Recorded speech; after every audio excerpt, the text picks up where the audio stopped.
Hello, everyone, and welcome to the Lizard Brains podcast. I'm your host, DJ Allison Drini. I'm joined by my co-host, Tom O'Gorman. Tom, how's it going? I'm good. I'm in the holiday spirit, and that manifests for me by being real lazy. Oh, yeah. I'm just real kind of sleepy and lazy. I How think are you're you? joining most of society. It seems like, you're trying to do your best at work, as like you're getting ready for a little bit of time off, and you're like sending emails out, and you're just like, I'm not sure the person who this, like, what state is the person that's getting this going to be in? Like, are they going to chase down the thing that I'm like sending them, or is this I hear about it next year kind of thing? Uh, so yeah, I think general society goes with that, and I know just from Christine, I know like she's due for a break, so I bet a bunch of people are feeling that. Isn't it crazy that just the whole, you know, not fully the whole globe, but a lot of the globe and definitely this country just have like a universally agreed upon, like, we don't really do anything for this whole week. Yeah, But somehow when it's so this is the kind of year where it lands on a Wednesday or Thursday.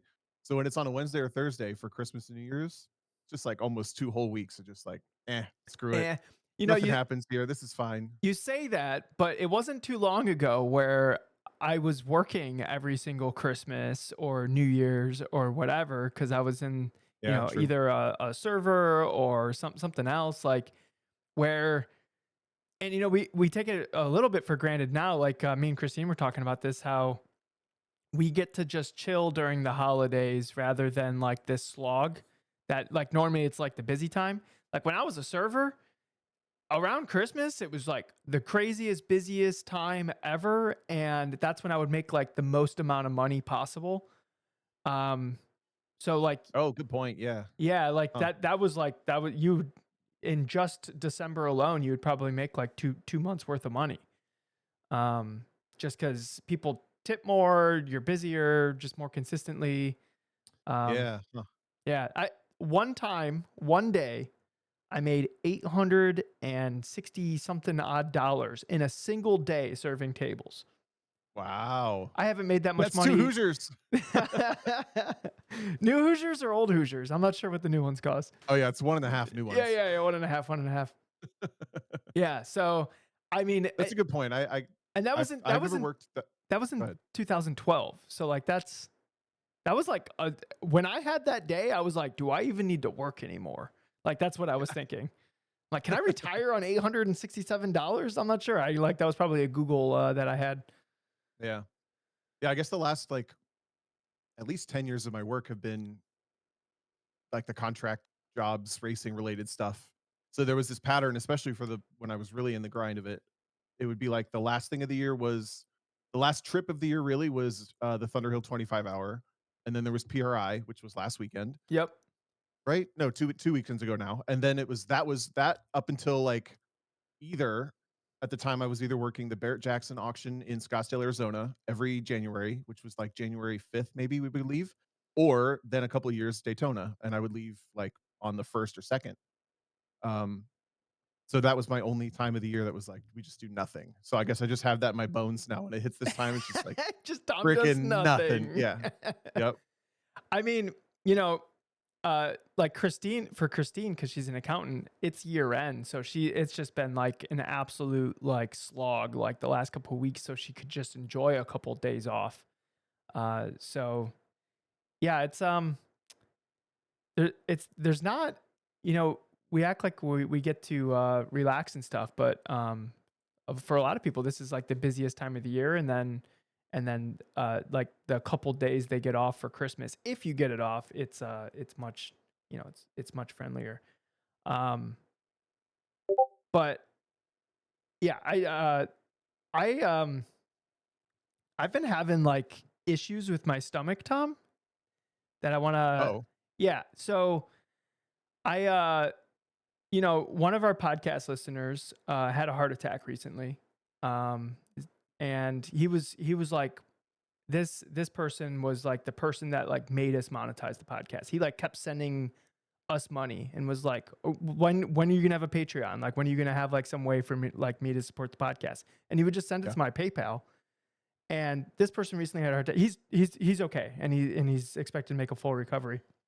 But he's not that much of a different age than us, Tom. So I was having some like tightness in my chest, and I thought, you know what, this would be a dumb way to die. I should just go, bite the bullet. I have catastrophic insurance, so if I go to the doctor, it's really expensive. But I'm like, I should just bite the bullet and like see what's going on because like I normally don't feel like this. I was having like it was like a pain that was like wandering around like my chest area, like diaphragm area. And it would like be on the left side and then the right side and the middle. And then it would be like higher and then lower. And I'm just like, what is going on? And it didn't like seem to like match with anything. Mhm. So went to the doctor. They did like EKG, all that stuff, all the expensive stuff that I haven't gotten the bill for yet.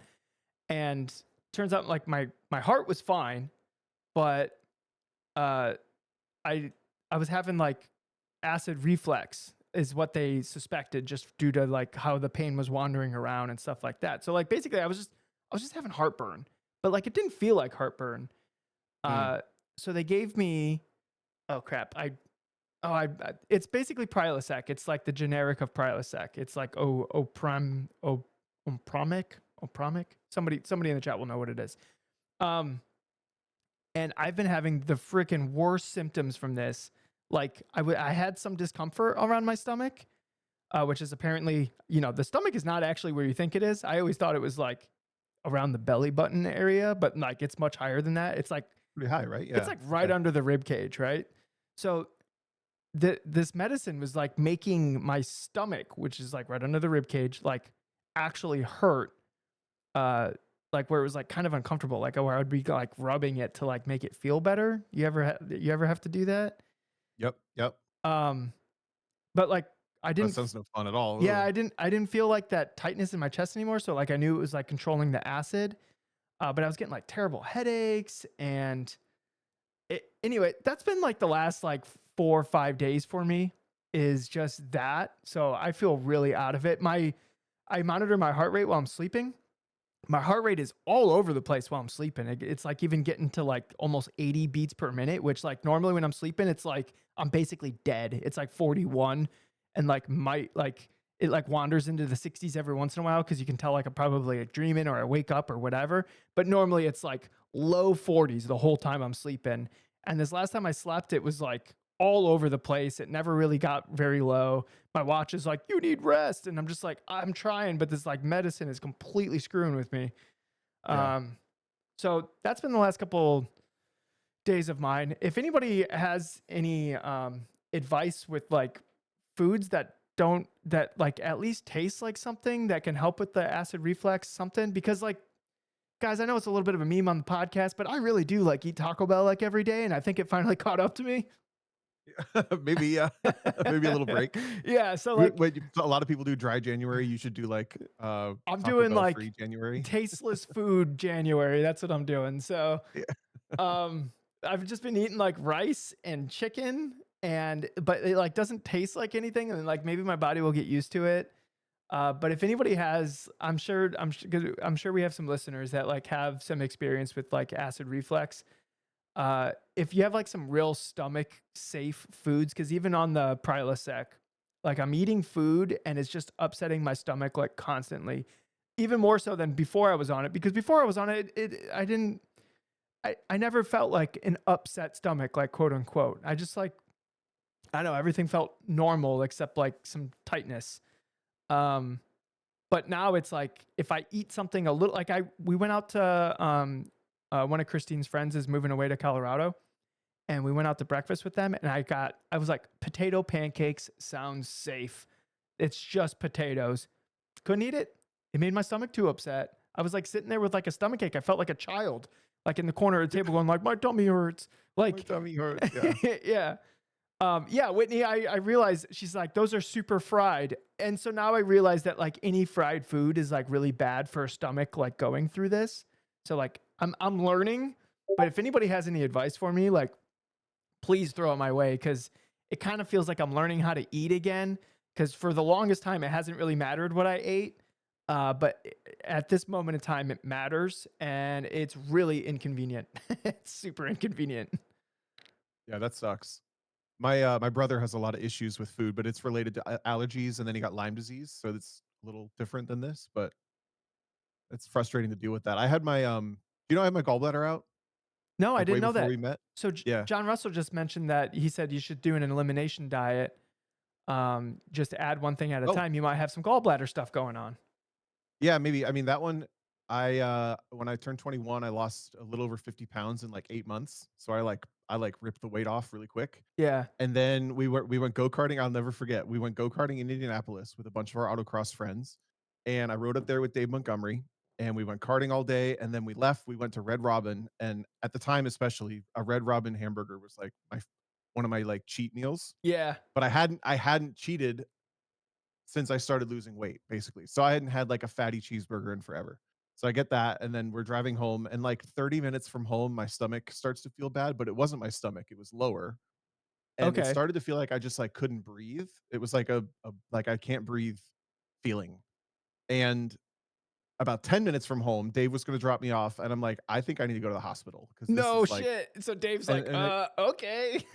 Yeah, so he takes me there, my parents meet me, there, and, um they wouldn't admit me for a while, and then I was basically, like, bowled over and, like, kinda writhing my hands in my lap, and I was wearing brand new dark blue jeans, or, like, almost brand new, never washed, Yeah. and my hands were turning purple, and my mom finally got me admitted to the hospital because my hands were turning purple, and I kept saying I feel like I couldn't breathe. Yeah. That's Really, it crazy was a that combination of, like, pup. my gallbladder thing and my brand new jeans turning my hands purple.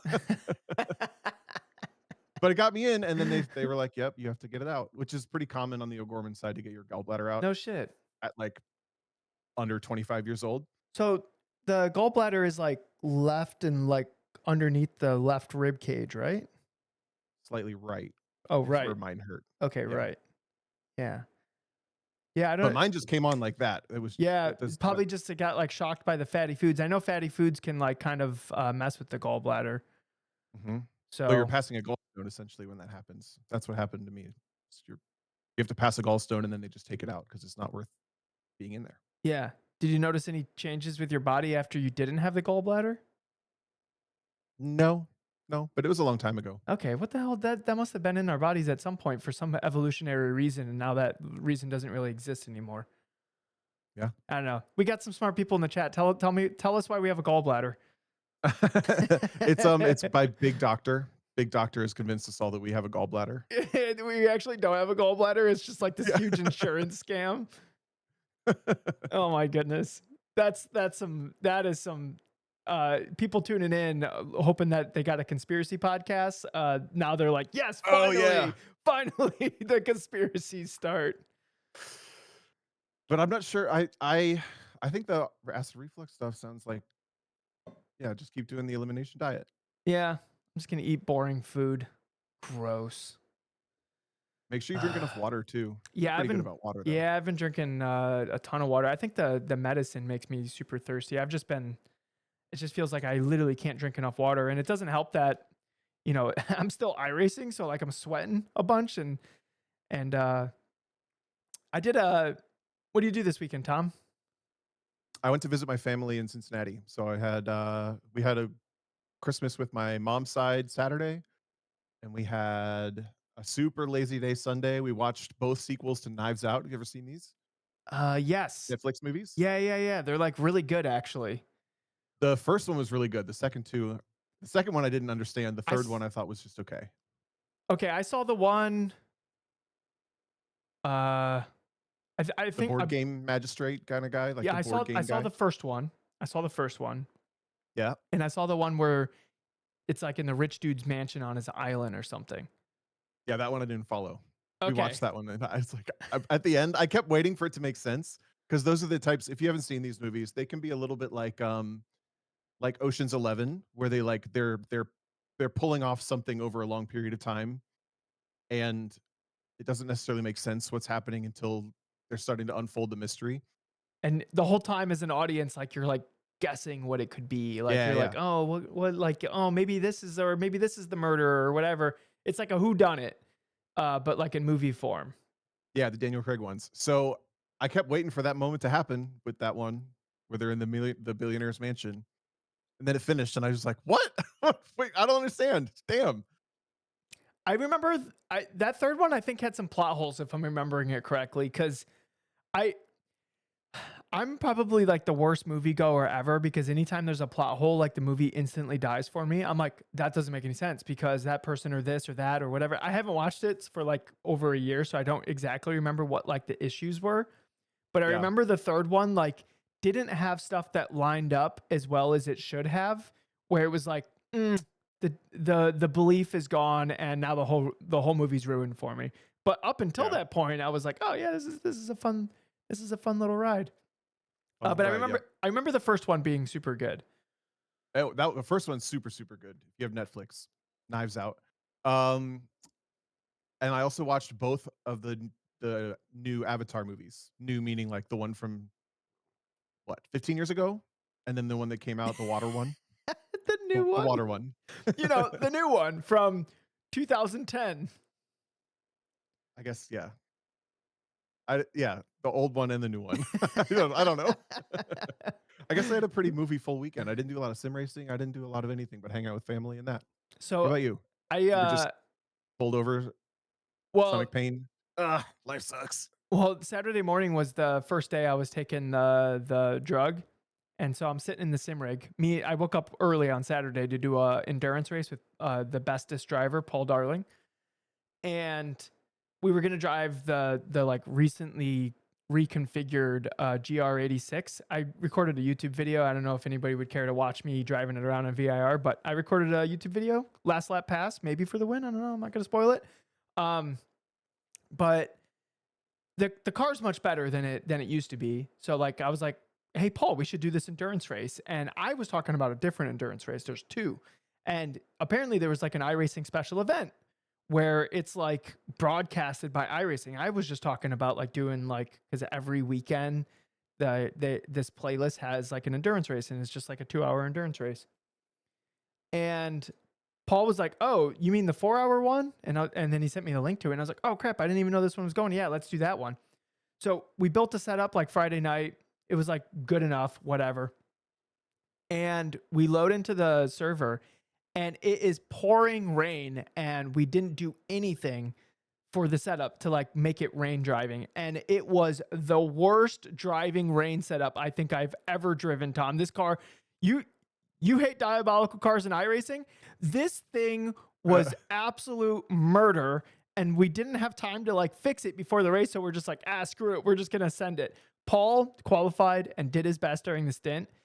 And we ended up like sixth or seventh in his stint. And this is the top split. It's broadcasted on iRacing. Okay.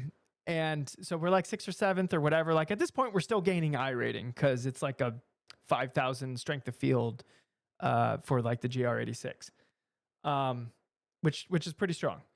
And so I think Paul does a great job, but in typical Paul fashion, he's like, "Oh, sorry, I sucked," and I'm like, "Dude, you killed it. I can't believe you didn't crash that car." I jump in. Literally 2 laps later, I fucking stuff it into a wall, Tom. Oh my god. But the car was like mostly okay, so I just like kept going. And then at some point, I don't like people just kept dying because, like I said, it was just downpouring rain the whole time. Olivier Piatek was in the race. He's done one of our Lizard Brains race.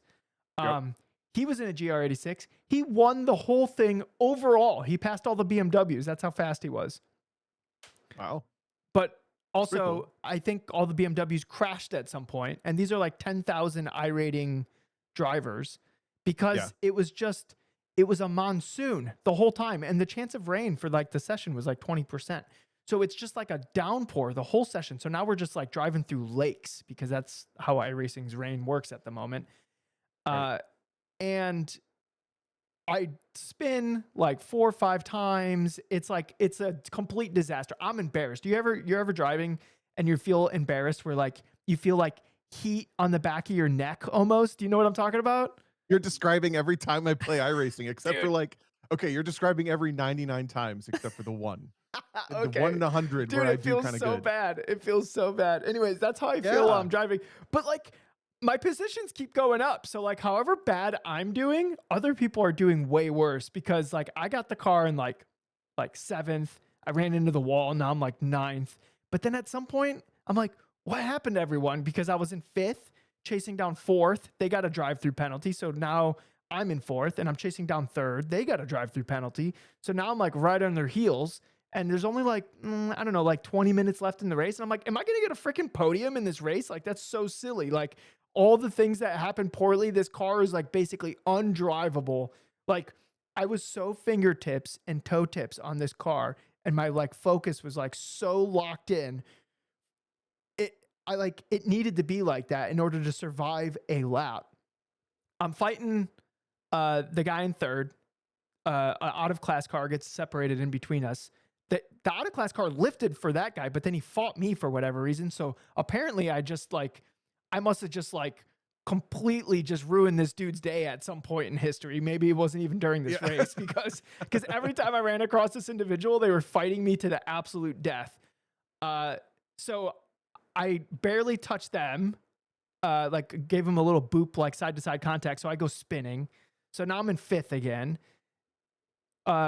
The person that was in front of me spun. So then I'm in fourth again, chasing down third, and I'm like actually catching them pretty quick.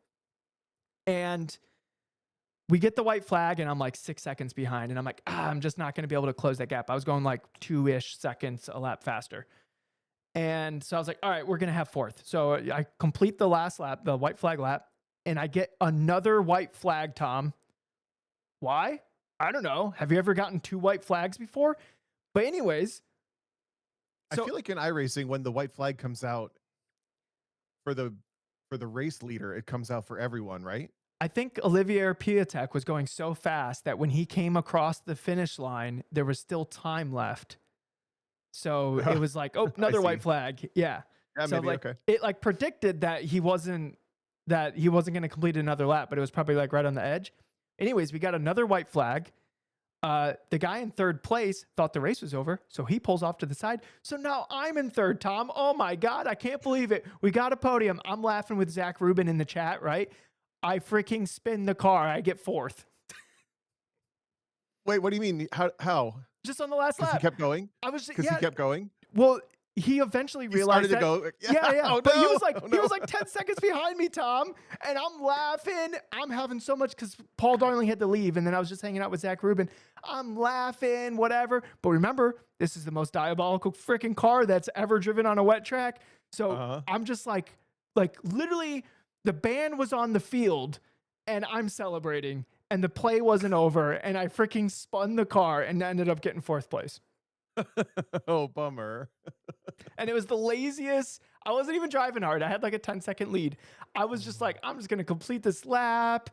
I was like telling Zach like a story about something, whatever, blah, blah, blah. And then I just freaking spin and got fourth place and the podium was gone. I bet Bummer. the guy who like pulled over and was like, oh no, I lost third place. And then sees me in the grass, like He got a kicking hoodooed myself all in the head. of your car next to his sim rig or something. He just like He's grabbed just it and like sent it flicking flying. it. Yeah. Yeah. Do you remember this video? It's a really famous or pretty famous video of an IMSA race being finished at Road America in the wet.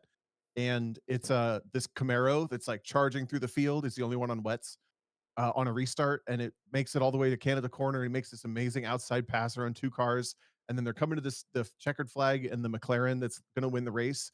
All of a sudden, like slows way down, and the Oh, Camaro yeah, like yeah, yeah, flies by yeah. him. I've seen this. Yep, yep. Yeah. Do you remember? Do you know what happened there? Yeah. He went to hit the radio button to go like, "We did it, boys," or something like Yep. that, and he hit the pit limiter button Uh-huh. on accident. Oh my God. I bet he felt a little bit worse than me because this wasn't for the win and anything felt like charity at some point. The fact that like the car survived the race for how terrible it drove. So I was still kind of laughing at the end of it, but like, man, I can't imagine what that feels like, especially like especially if he's never won before. I can't even imagine. Oh, the McLaren guy? Yeah. That McLaren guy he was like a factory Dodge driver. That would be like if I don't know, some Formula 1 driver in like a secondary race just like messed that up. Yeah. I don't know. He was way more experienced than that. It looked very unprofessional. But like if your muscle memory is tied to another car and the buttons are different or whatever, and you're just like the muscle memory is like it is a blessing, but then also a curse. Like for example, I did a race yesterday on like the new rig, and the shifter is in a slightly different spot, and the pedals are different. And dude, I could not heel toe to save my life because the shifter was like a little too far away, and the pedals, like the spacing is different, and how the pedals line up or whatever. I have this like built-in muscle memory of exactly what like an H pattern on a sim rig feels like. And now that it's like a little different, it literally felt like I was like autocrossing a new car for like the first run. How it's like a little awkward if you don't quite fit in the car, or Yeah. maybe a race car is a better because autocross car normally you can like move all the things to get in the right spots. But if you've ever jumped in a race car, you like don't quite fit in. That's kind of what my sim rig felt like when I was trying to use an H pattern. Right. Yeah, I Yeah, don't know what the difference is with the like I pride myself on being pretty adaptable, especially I think I'm more adaptable than most people when I it would agree comes with to that. driving with Yep. real cars and stuff like that. But when it comes to the sim rig gear, like when they did that graphic update last year and it was just changing all the heads up display text Yeah. and it was all like smaller and some of it's in different places.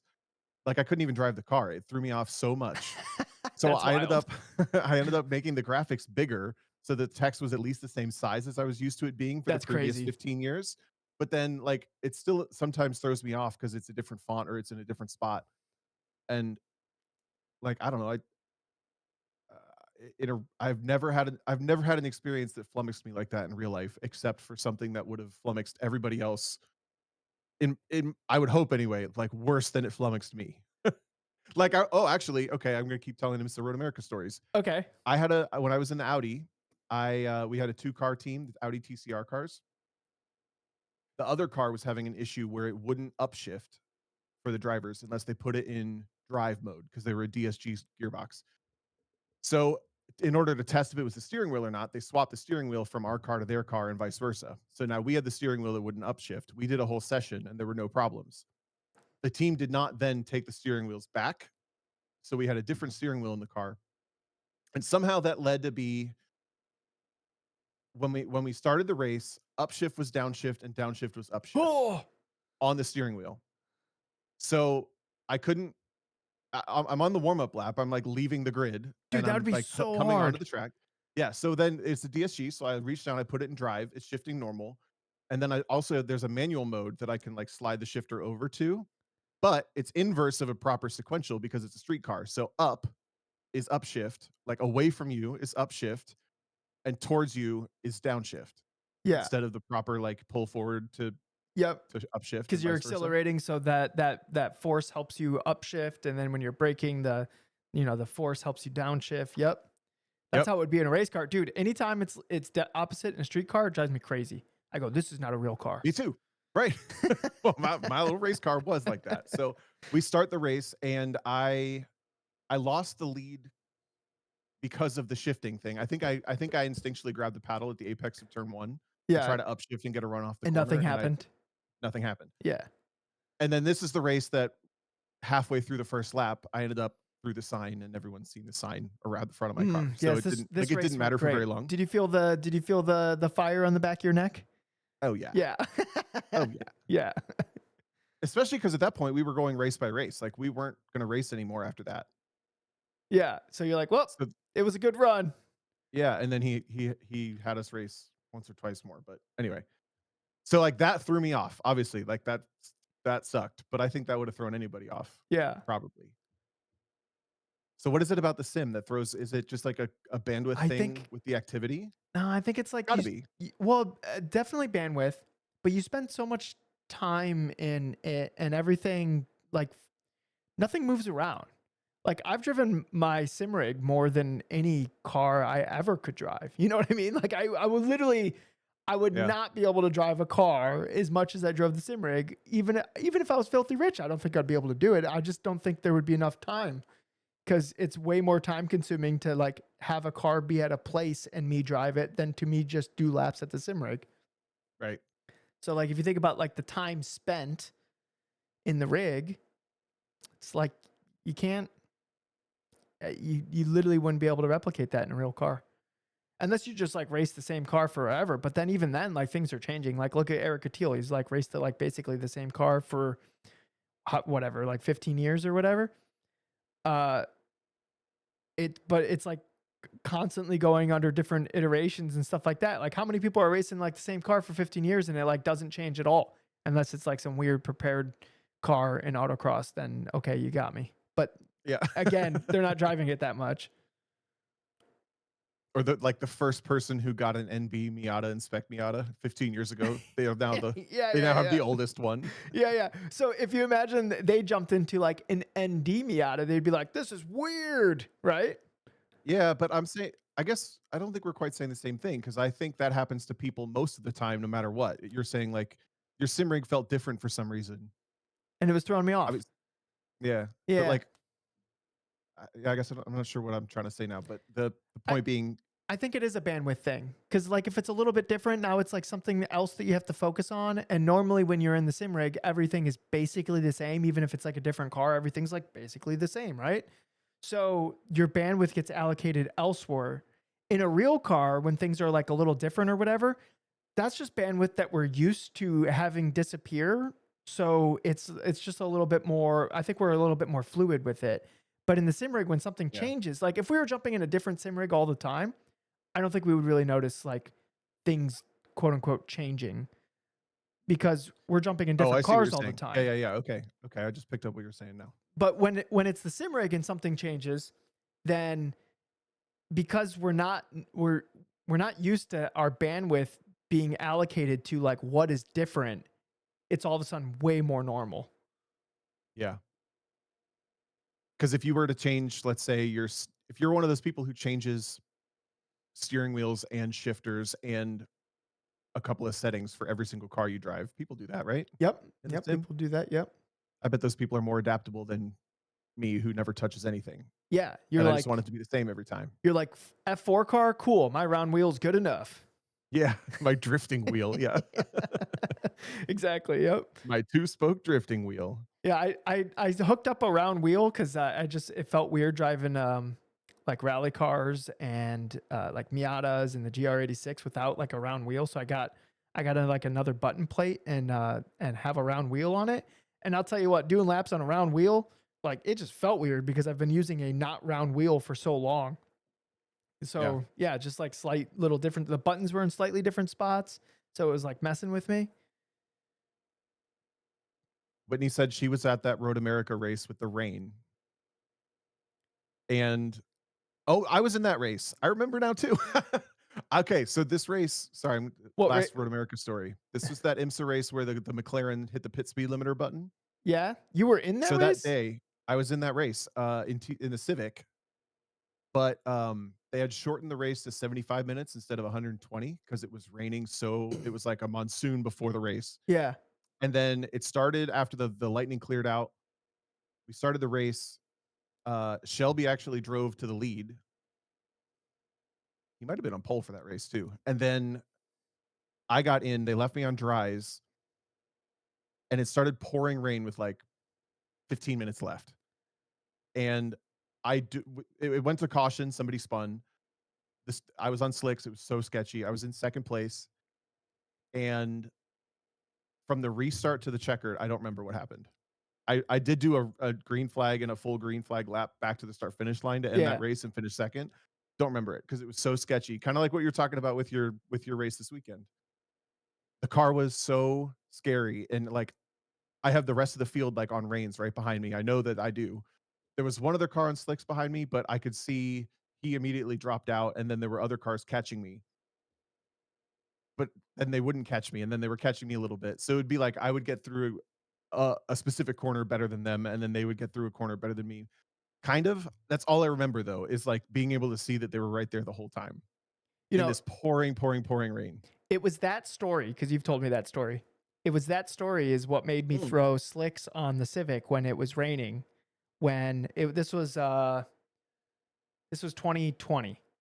So 2020 GLTC, I qualified on my daily drivers like Michelin tires because that those were my rain tires for 2020, and I qualified like I don't know like 22nd or 24th or somewhere in there.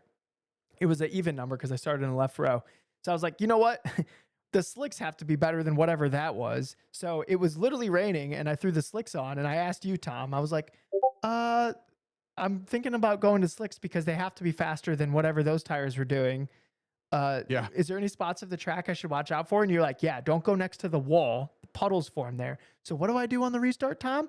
I'm driving right next to the wall, just passing like I passed like 12 people before turn one.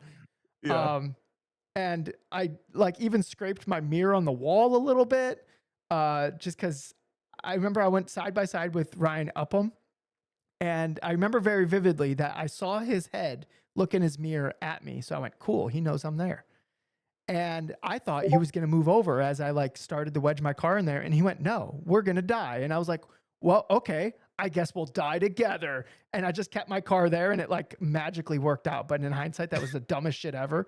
Literally, it would have been 30 cars behind us crashed. Like it would have been so terrible.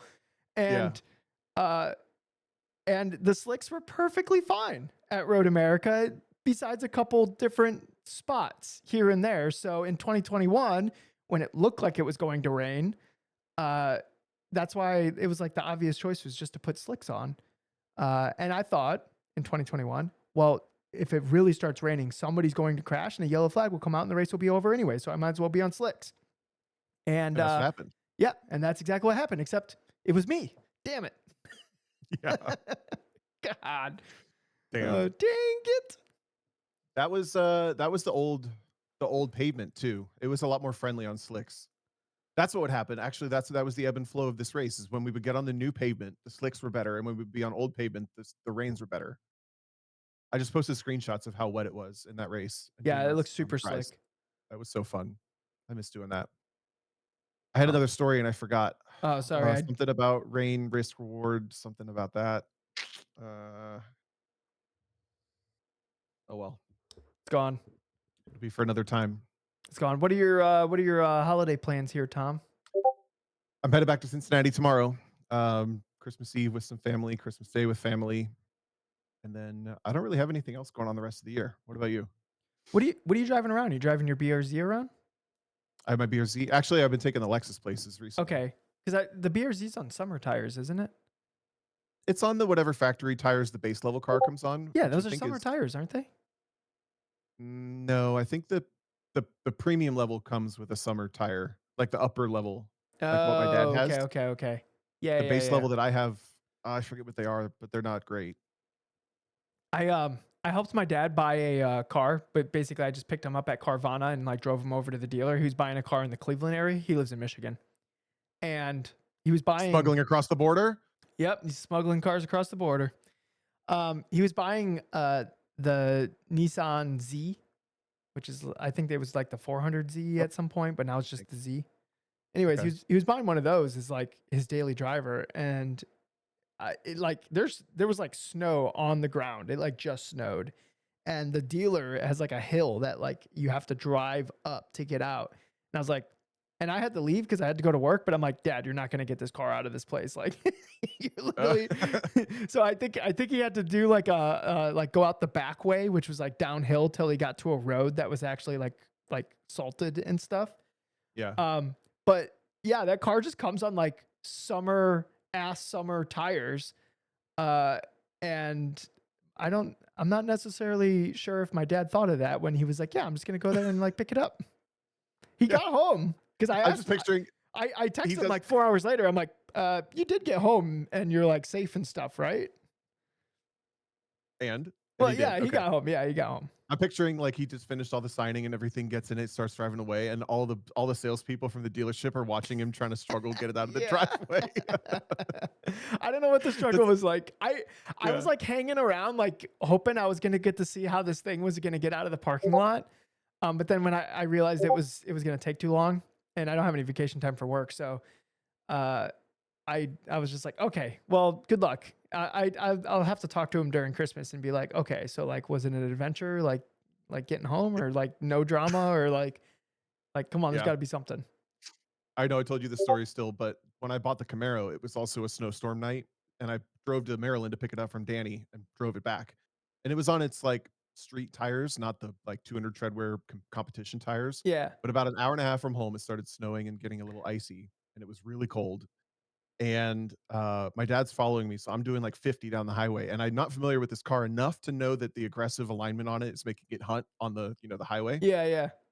So I keep feeling these little tugs at the wheel and these little like And you're like, it wants "Whoa, to go whoa." left, it wants to go right. I'm like, is it this icy? Oh my god! So I drove home very similar to like fingertips and like my I like so clenched. I like put a crease in the seat all the way back. It was Yeah, sketchiest yeah. drive. And in hindsight, I'm pretty sure it was completely fine. Yeah, it was probably perfectly fine. That Yeah. reminds me, uh, when I had the Honda Fit, it looked so much cooler on the 15-inch wheels that were like the 7.5-inch wheels with the like the Falcons on it.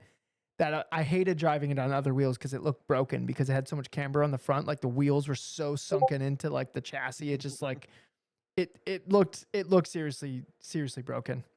Not Coutil approved. Not Catil approved on the OEM tires, but on the 15s, like it looked pretty good. I just thought it looked so much cooler on that. And I remember I was driving down to Charlotte. It was like the, like late fall. And I drove down to Charlotte on like bald Falcons because I just thought the car looked cooler like that. And my internal car guy like snuck out a little bit. And I'm like, yep, this obviously this is the way I drive. I'm gonna purposely drive this car around. Check the weather, completely dry. I'm like, I'm not going to change tires if I don't have to. Drive down there, come back. It is pouring rain. It is pouring rain. It's an 8-hour drive.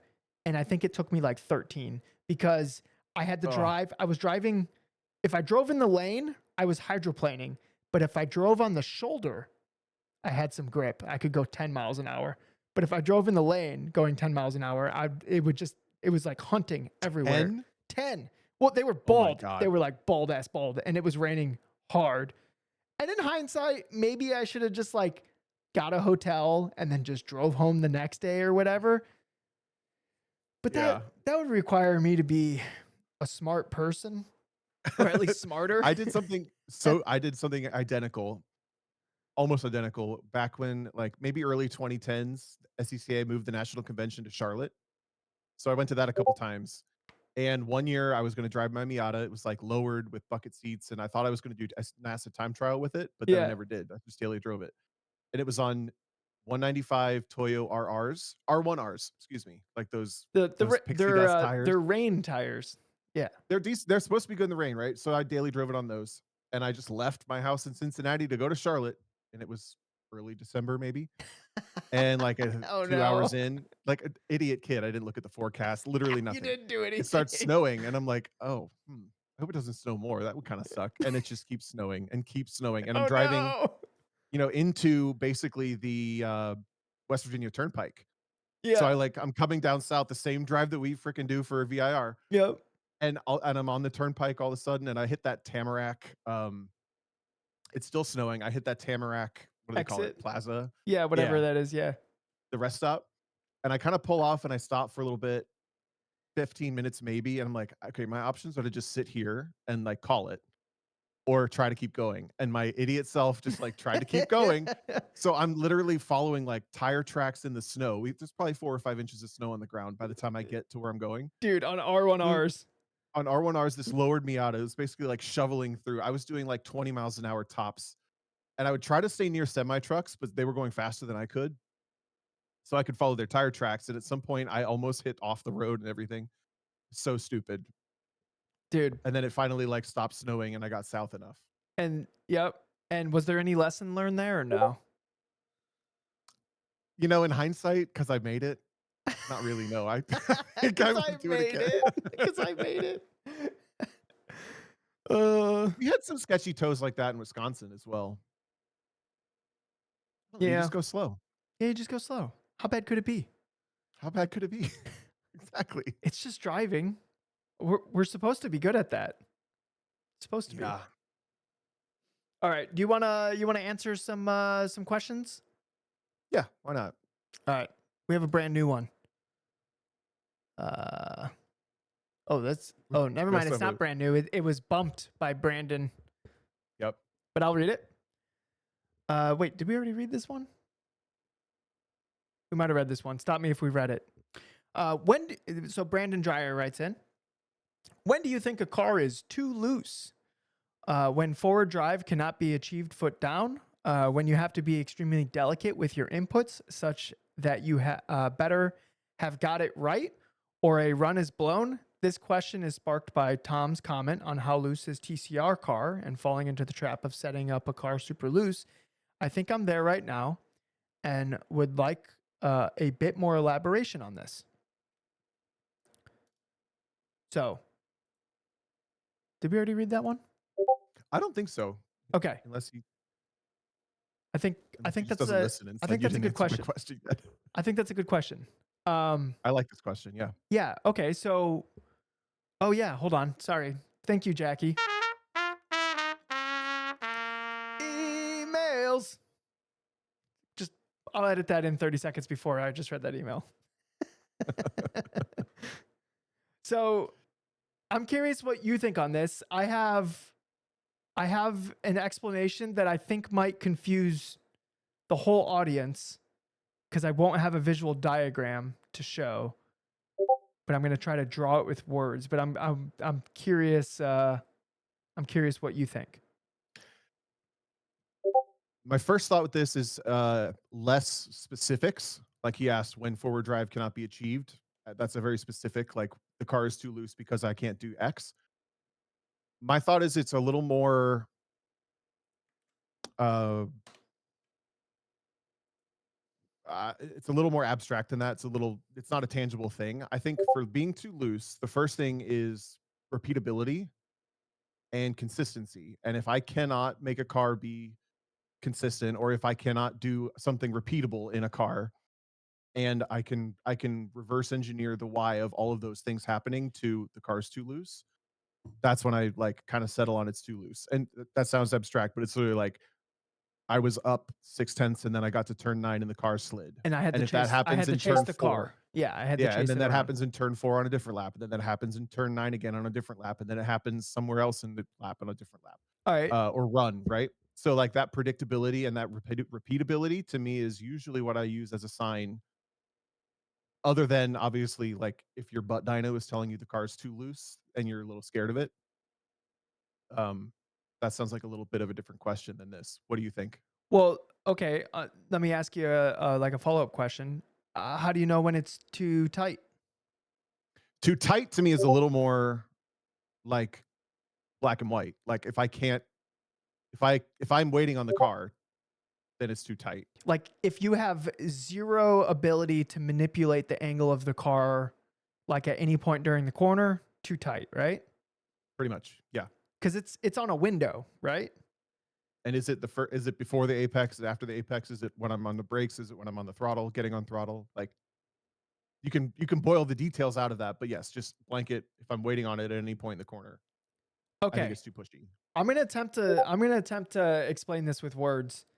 Okay. Um, but really, if you pull up a bell curve, this is gonna do the best. So if everyone can just click on the bell curve right now, and I'm gonna do my best to explain why a bell curve is here. So if the x axis is brake pressure and the y axis is like front end grip or like the amount of turning that the car will do, right? So at the very top of this bell curve, some cars, some corners, some setups, you'll have like a spin zone somewhere on the top of that. And we can use that to our advantage to like quickly change the angle of the car to get the angle that we need at apex to, be able to commit the throttle and leave the corner, right? So, and Tom, if I lose you at some point, just let me know. So, to me, a car is too loose when that like spin zone at the top of that bell curve. So like the window of like brake pressure to have the car like pivoting into the corner is so large where you're not intentionally getting it, you're like accidentally getting it. Because we should be able to intentionally hunt for that section where we can really pivot the car at the top of that bell curve, the top of like brake pressure to like influencing front end grip. And if we can't get to it, then the car's too tight. And if we get to it on accident, it's too loose. I think like that's how I would define that. Now, there's caveats because this isn't a car's balance and behavior doesn't act the same every single corner or every track or every day. It could be the morning, it's fine, and the afternoon it gets like loosened up because the temperatures have changed or the track conditions have changed, right? This is like a forever moving bell curve target. That's why when you're making setups to the car, also it's going to be different like per driver, right? But I think if we think about it in terms of a bell curve, and at the top of it, we should have some influence on like the extreme pivot of the car. Where if we left it in that zone, we would spin, but we're only using it temporarily because we're intentionally going to be moving the weight back behind us for stability as we leave the corner. So if that window at the top of the bell curve is too large, then we're going to accidentally grab it, or we're going to have to like sit on each end of the bell curve to avoid the car from spinning. And that's going to take away pace from the car. Does that make sense? Yes, I am looking at the bell curve, so that helped. I'm curious. I might have lost everyone driving down the road right now.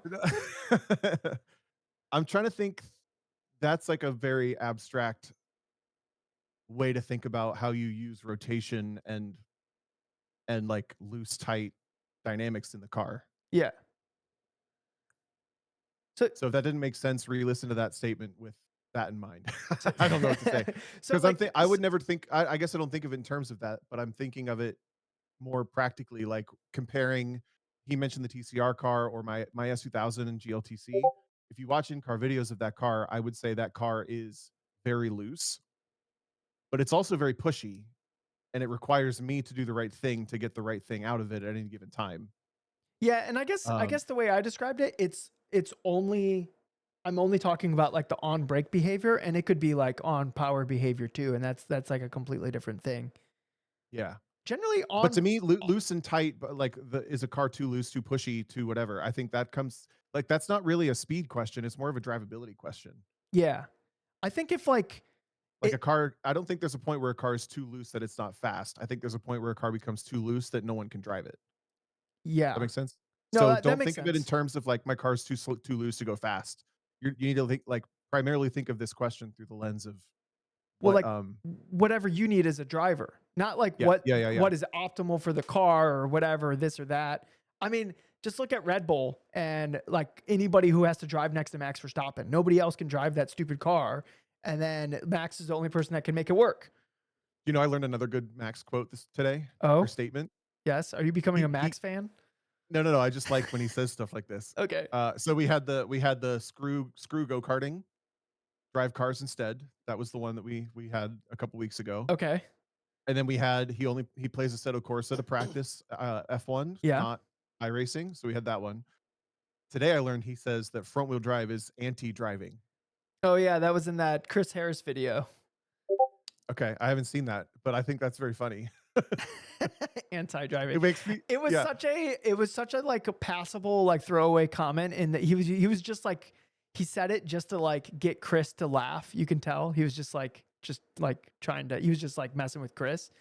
yeah, Because Chris was talking about like, oh, have you driven a Type R? Like they're really good or whatever. And then Max is like, I don't know, that's kind of anti-driving or something like that. I yeah, forget the exact context of how it was said, but it was like kind of just like it was just poking around and having fun.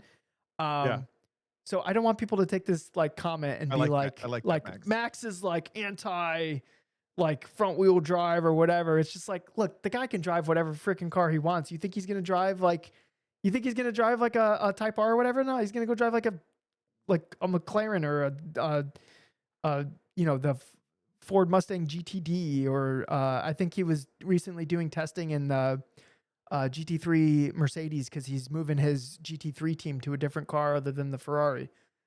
Um, so yeah, he can drive whatever he wants. Of course, he's gonna go eh.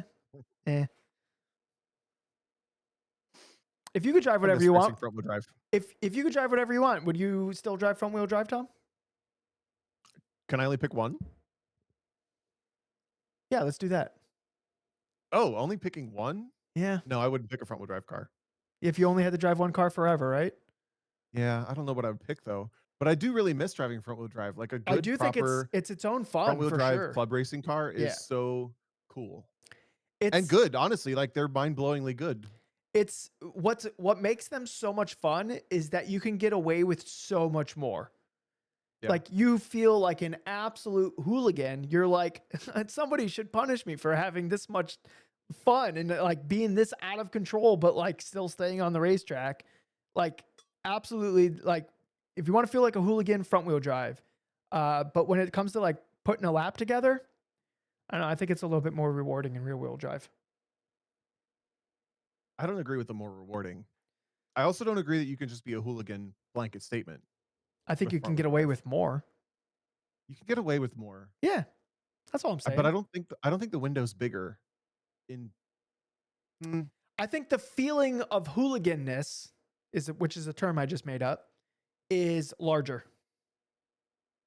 The I'm thinking like potential, a the fast enough car that you're not just like the potential of hooliganness is higher in a front wheel drive car, or at least the perceived feeling of hooliganness. mm, I don't know. A lot of people would pick like something rear wheel drive to be a little bit sideways. Yeah, but you can be But like that's what really sideways in front wheel drive. but that's what I'm saying. I don't think the window's bigger. I think the window's just in a completely different place. I don't Maybe. think many people can really do that in front wheel drive as many as can do it in rear wheel drive. I think front wheel drive's harder. Maybe I need to go drifting. Unless we're talking about just a stock Type R, then that's a completely different No, no, conversation. no, that's not what I'm talking about.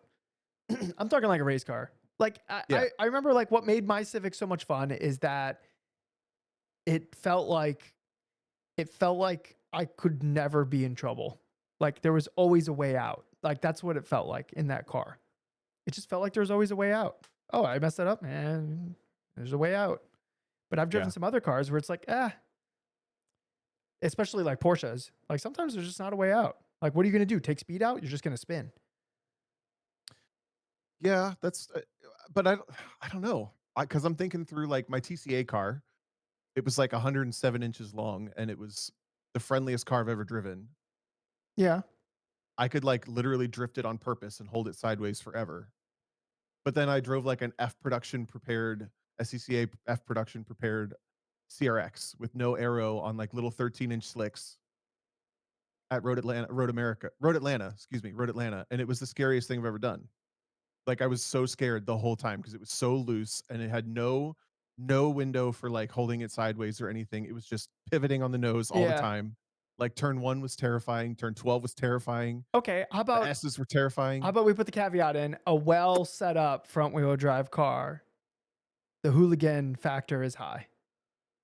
Yeah. Uh, I don't know. Tell us what you think, listeners. This Wait, turned into a bicker about front to rear wheel drive. oh. That's it's all downhill from here. Yeah. Thanks, Uh Max Verstappen. well, hopefully, Brandon, we answered your question about having a car set up too loose or not too loose. I think for me, you have to look at the input windows and you have to make it as easy to replicate what you're trying to do as often as possible. I think that's a well driving car. So, all right, you got a question lined up, Tom? Sure. We have one other one.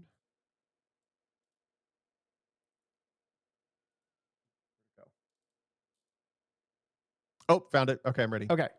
This is from Kelby. I think Kelby's with us live right now. As a broke college student, how does one get more involved, learn skills, and build correct habits for the goal of once finishing college, competing in grassroots motorsports, all while trying to figure out life and not accidentally drop out of college because you spent too much time on motorsports and missed too many assignments? Don't ask me how I know. We won't ask. Dude, it sounds exactly like me, except I did drop out of college because of this. But uh, I didn't even know I was dropping out. I just didn't sign back up. All right, I my think that's how advice it for works. this, it's been pretty consistent for a while, but I think going to events, whether you can compete or not, uh, and volunteering at those events if you're compelled to do so, is like the most valuable thing you can do. And while you're there, try to meet people and just being around with face recognition and knowing some people, like opportunities to do things that you think are cool will happen. And it may take time. It may take, working a little bit for your own uh, like access. Like if you work a couple of days and they give you a free event at certain track days, for example, or You volunteer with your local SCCA region, and those volunteer roles get free entry fees. Like something like that may also open up, but just being there is the majority of it. Um, I get more involved, learn skills, build habits. I also think the people you surround yourself with, without going out of your way to be like icky about it, can help a lot with this. Like if you see people who are, they obviously have either some know-how or some respect from the local community, or insert whatever positive statement here, finding a way to at least, like, those are the people that you should try to befriend, because they're going to have good advice and they're going to have good opinions, and they maybe will like see a way for you to get more involved in a way. um Try to, while you're doing that, try to understand where you are on the Dunning-Kruger curve. I think that will help you be sure. more likable in that situation. Yeah. Because if you really, if you're really at the beginning, it will be pretty easy to put like a foot in your mouth if you start like trying to act like you know anything about the thing.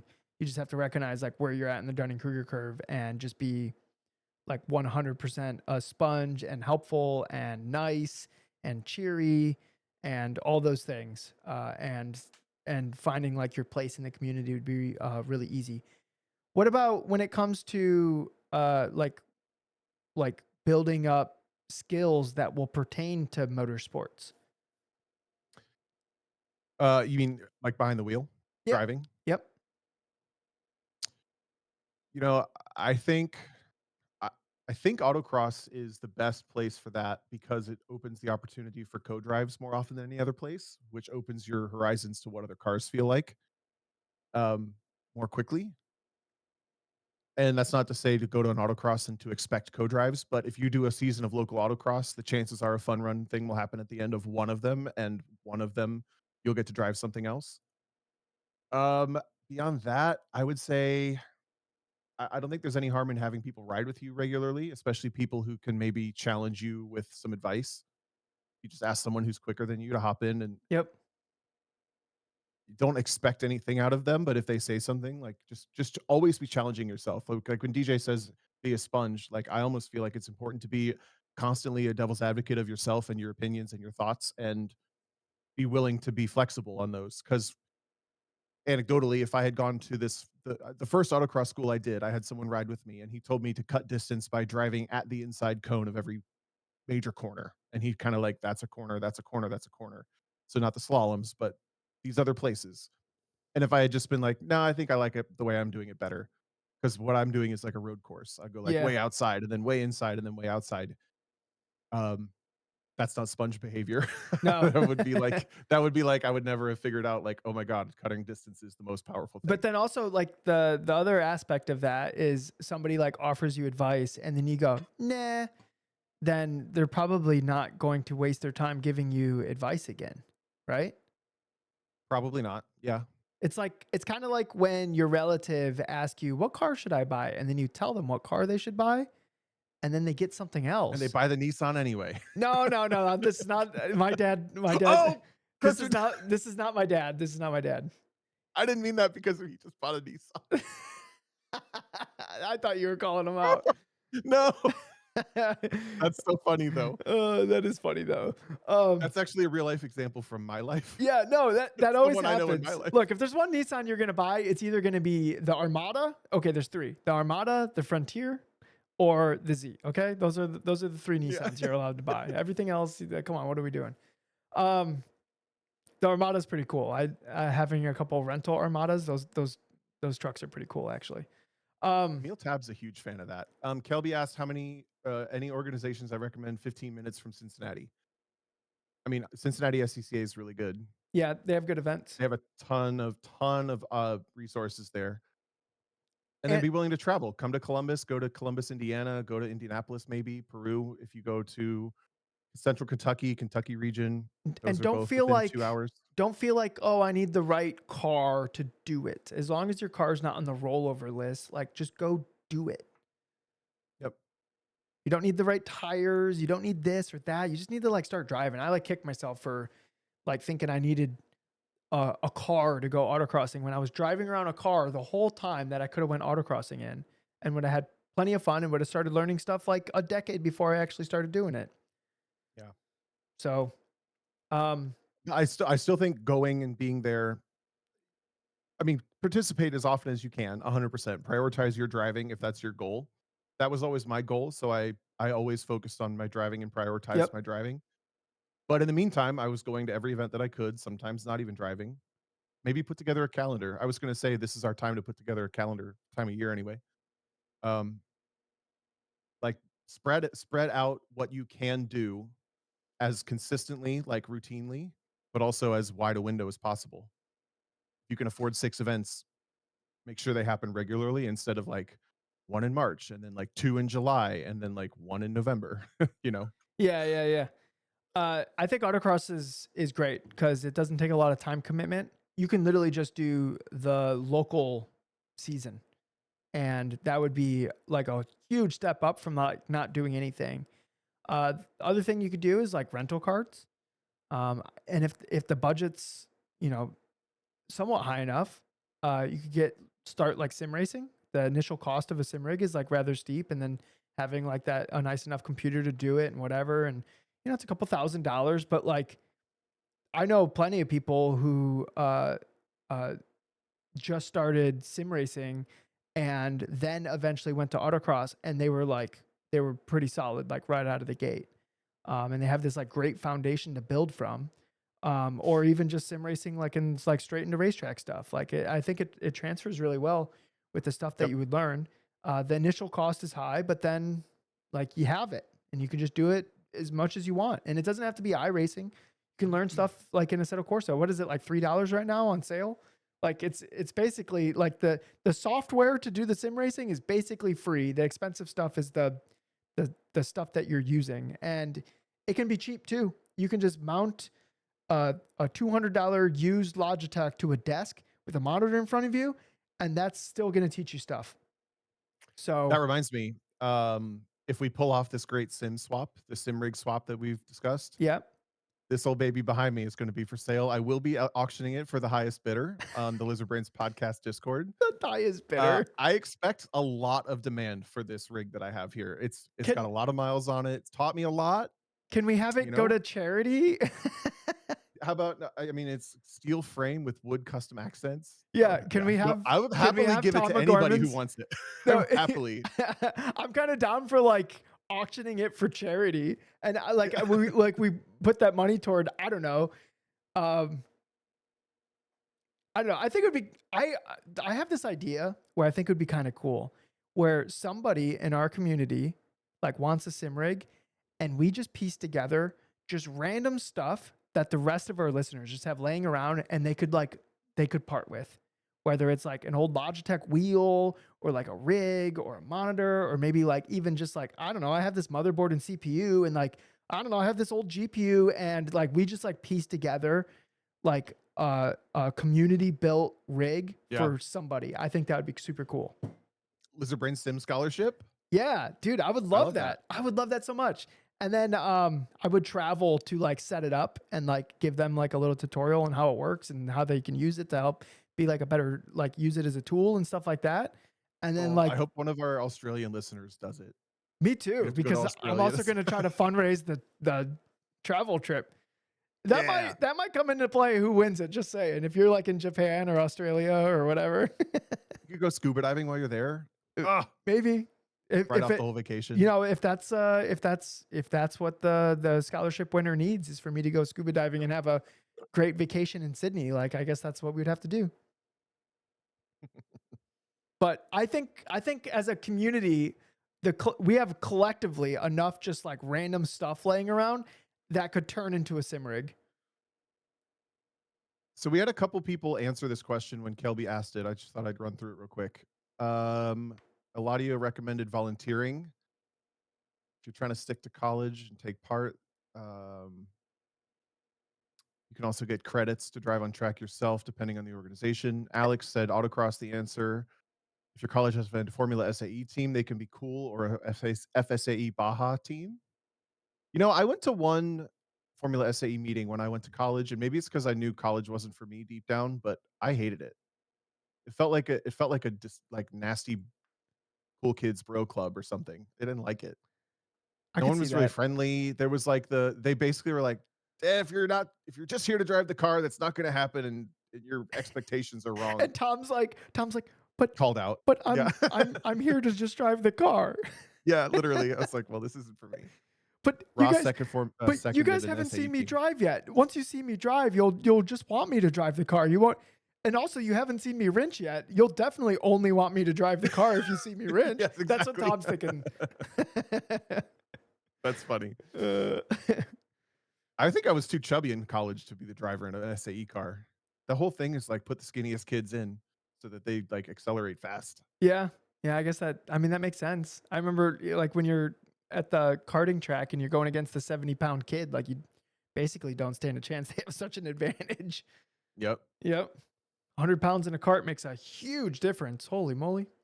Especially I like genuinely don't gas cart. I do know a lot of kids who did SAE and ended up in grassroots motorsports. I don't I'm willing to hear people out who did it, but I don't think it's a direct line to grassroots motorsports. I don't know. I think Yeah, it's probably a direct line into SAE, and then if you happen to already I don't think be in those spaces, maybe you learn more about it. I know I don't know. the Hawk intern, Ian Miller, who I have gotten to go to autocross events, and then he kept doing them on his own without me pestering him. So like that's a success story. Um, he was in the FSAE, but it was like their off road stuff. I don't know if I would think he would agree with you, Tom, and say like that hasn't led to any like motorsports anything, especially since it was the off road stuff. But maybe it leads to like, wow, that driving stuff was really fun. Now FSAE is over. I need to keep doing that.